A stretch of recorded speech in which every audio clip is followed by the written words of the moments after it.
Good morning, students, and welcome back.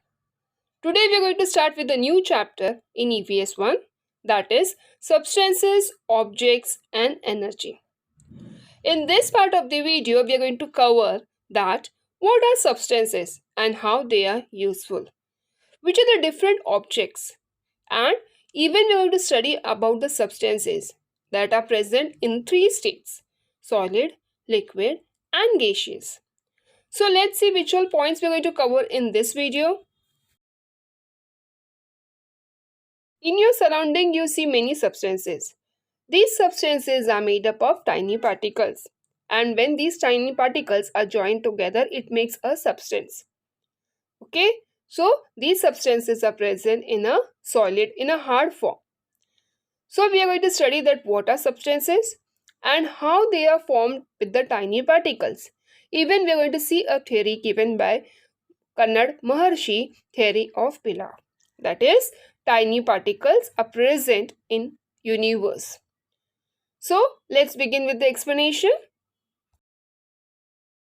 You can try this activity at your home if you are having a mortar pestle. This activity is given in your textbook on page number 127. Let's try this. Take small pieces of candy sugar or coal and pound them in a mortar. That is, mortar pestle is there and you need to pound them. These are present in a solid form into pieces and you need to pound them. So what is going to happen when you pound them in the mortar pestle? Let's see. So what do you notice? So when you pound these coal or sugar in a mortar pestle, they turn into a powder form, and with the powder form they turn into tiny or small particles. So what we come to the conclusion when we see these objects and we pound them and they turn into powder form. So all the substances that are present in a surrounding are made up of tiny particles. And when you join them together, it turns into a substance. So you must have seen how sawdust, that means when a wood is been used for any of the purpose, it need to be filed.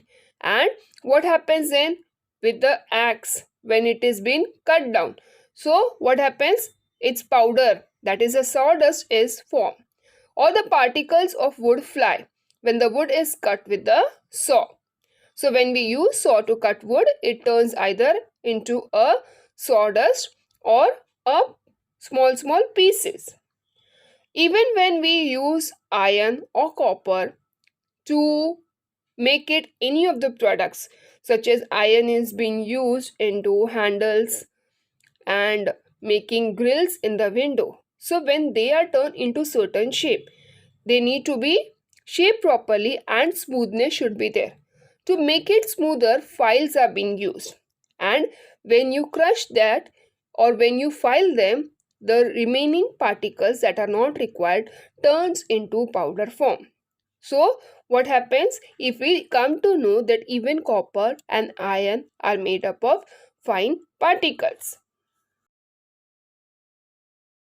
So substances such as pencil, chalk, paper, wood, wheat grains, iron, copper, coal are made up of fine particles, and when these small particles join together, various substances are formed.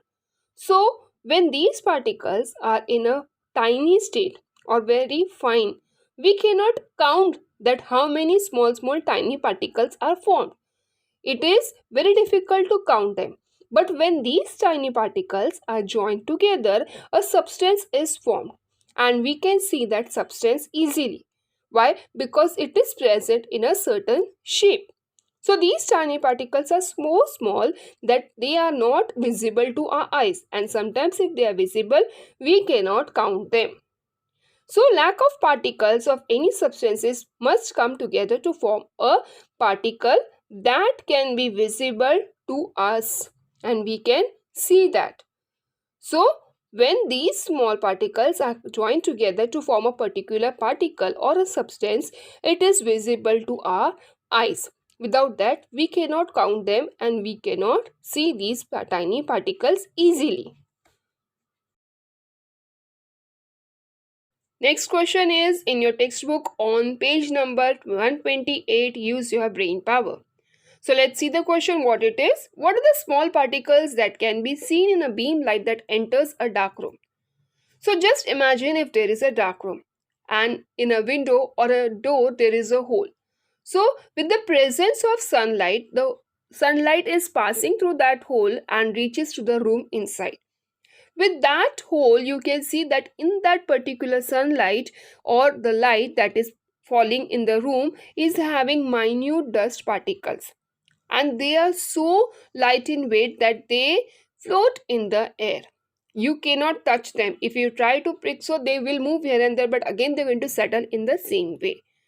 So what are they? They are the fine dust particles that are present in the air, and they could be the particles from anything in the house or room, either through the dust that is present in your home or either the dust that is present in the air. So they are the fine particles that are present in the air. Now do you know that a researcher was there in 6th century BC, and he was the one who had put forth the theory of tiny minute particles. So let's see what was the theory and how it tells us that these tiny particles or minute particles are present in the universe. The theory that all substances are made up of minute particles was proposed long ago by Kanad Maharshi. Very important. Who was the one who had put forth this theory? Kanad Maharshi. And he was born in the 6th century BC at Prabhashetra near Sorati, Somnath in Gujarat. His actual name was Ulk, and he proposed that all the things in the world can be classified into 7 categories. That means his thinking was that whatever things are present in the earth or in this world, they can be categorized into 7 different parts. He was also the first to suggest that every object in the universe is made up of minute particles. So he was the one who had put forth that whatever objects that are present in the universe are having or they are present in the minute particles.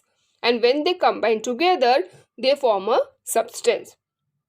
So he named that tiny particle as pilaf. So this theory is even known as pilaf theory.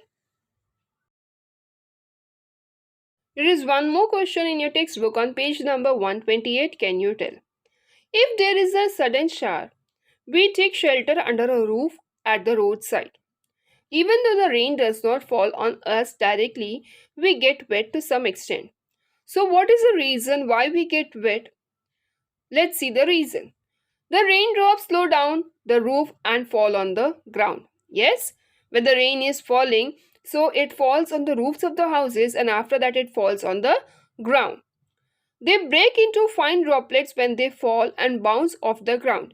When the rain is falling from the sky, so when it reaches to the surface of the earth, it bounces because it is falling from the highest position.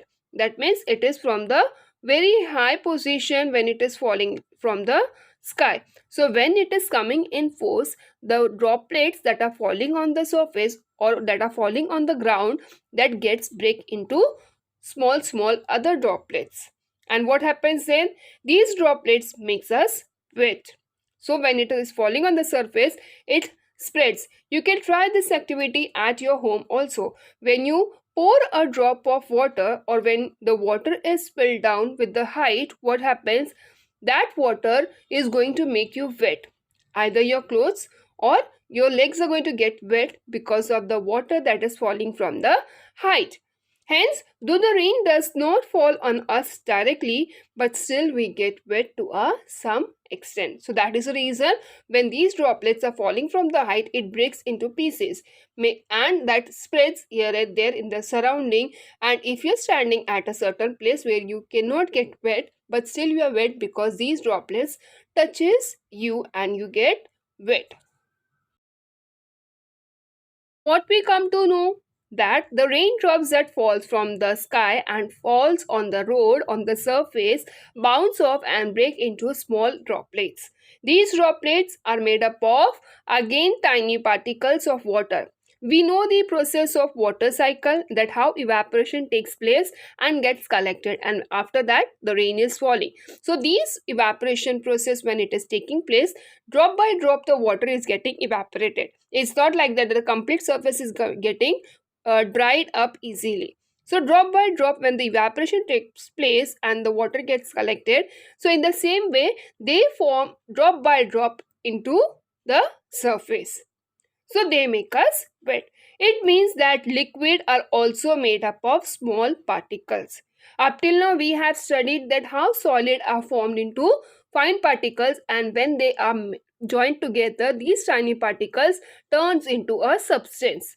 In the same way, we have seen an example of water as well, that even water is formed with the tiny particles. Now moving on to the third state, that is gaseous. Let's see now which examples tells us that even this is present into a tiny particle. Naphthalene, you can see in the slide what are naphthalene balls. So these naphthalene balls gets converted into a gaseous state. That means they are present in gaseous state. You keep these room fresheners at certain places, in washrooms, in home, so that it should have a good fragrance in the surrounding where you are living. So what it means, when these are kept, you can see that after certain days they turn into smaller and smaller size, and then after certain period of time it disappears, maybe a month or two. So what is the reason? Even these are present into tiny particles, and slowly and gradually they disappear after certain period of time. So in this way, solid, liquid and gaseous, all these three substances, whatever objects are related to them, they are present in the tiny form, and after a period of time either these turns into a disappearance or these form again into a bigger substance. These naphthalene balls are mostly kept in the clothes as well, so that winter wear, that is your sweaters, shawls, jackets, blankets and all that. Even in normal clothes as well as in the cupboards you can keep, so that it should have a good fragrance. So they are kept, and if you keep them and when you see them after a month or two, you can see that they are either present in a smaller form or they disappear, leaving a smell in the cloth. So the clothes too smell of naphthalene balls, and as the particle leave the naphthalene balls, the balls grow smaller and smaller in size, and after a period of time it disappears. Even you have seen particles of Rangoli. You can see that Rangoli is made up of small particles, and even Rangoli colors are also available in the form of grains. You can see in different ways at the time of festivals we use these colors, and these colors are present in a state of substance, that is solid state, and they are bound and they are turned into small grains and are being used to color the or decorate the Rangoli. Now here is one more question on page number 128 in your textbook. Use your brain power. So let's see the question, what it tells you and what is the other alternative that you can use it. Suppose you do not have Rangoli powder. Now what is an alternative solution for that? What you can use other than that? So if we do not have Rangoli powder to draw Rangoli, we can use different types of grains. Even we can use dals, pulses, and we can decorate the Rangoli. This activity you might have done in your lower classes, maybe for craft, maybe for work experience. So other than that, we can even use petals, leaves, and nowadays many other waste products are also being used for decorative purpose. So it highlights that. And these decorative purpose can be present in different sizes, shapes and colors. The only purpose is to decorate the thing. So we are having many other alternatives or many other options available to decorate the Rangoli. So my dear children, in this part of the video we have seen that what are substances. Even we have seen a theory about tiny particles given by Kanad Maharshi. And we have seen that what are the other alternative sources that we can use when we are using Rangoli for drawing. Yes, so the remaining part of the chapter we are going to continue in the next video. Till then, take care. Bye bye. Have a good day. Thank you for watching the video.